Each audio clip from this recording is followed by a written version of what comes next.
This is Dr. Satyavani Rongali, Consultant Obstetrician and Gynecology in Cloudnine, Varthur branch, Bangalore. Yes, the use of forceps or vacuum during delivery can affect the shape of the head of the baby, but usually this is temporary and can resolve within few days after delivery. Caput succedaneum, it is a temporary harmless condition that can cause a newborn's head to look cone-shaped. It is caused by accumulation of fluid in the scalp of the baby's head, which leads to swelling in the scalp from prolonged vaginal deliveries or assisted forceps delivery. It usually resolves in few days. Vacuum causes more neonatal scalp trauma and cephalohematoma.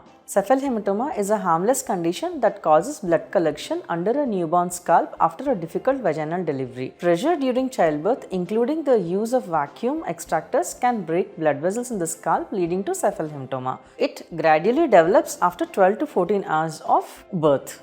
It can cause anemia, jaundice, infections in newborns. The blood is absorbed in course of time within 6 to 8 weeks. Mostly no active treatment is necessary, but sometimes a head CT should be done if neurological symptoms are present.